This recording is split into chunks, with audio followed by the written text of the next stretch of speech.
I had previously been using a traditional laboratory with traditional style castings, but I really found that to be somewhat inadequate for some of my patients, especially my high-end runners or people who really had specific needs, because I was casting in a static way and then asked to use something dynamically, which of course is not exactly what the power of the custom foot orthotic can do. What I really wanted to be able to do is use all the biomechanical knowledge that I've gotten over the years and my experience and actually use it dynamically.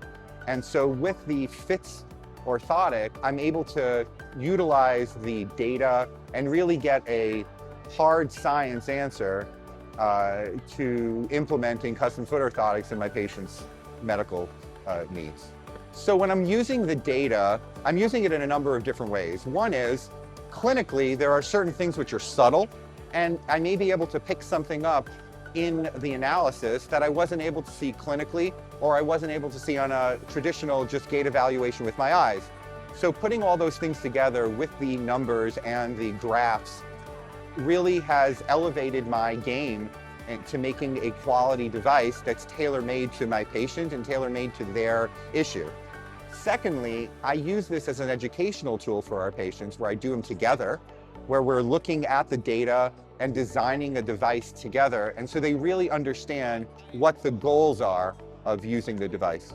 My patients love the way that the Phits orthotic feels. It feels very natural, it's extremely light, it's versatile, it's customizable to what they need, and there's a lot of swappability between their different types of shoes.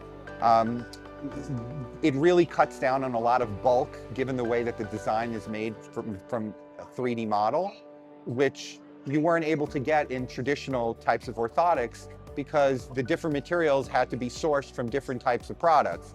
Now with a 3D printed device, you really can get the same benefit without increasing bulk.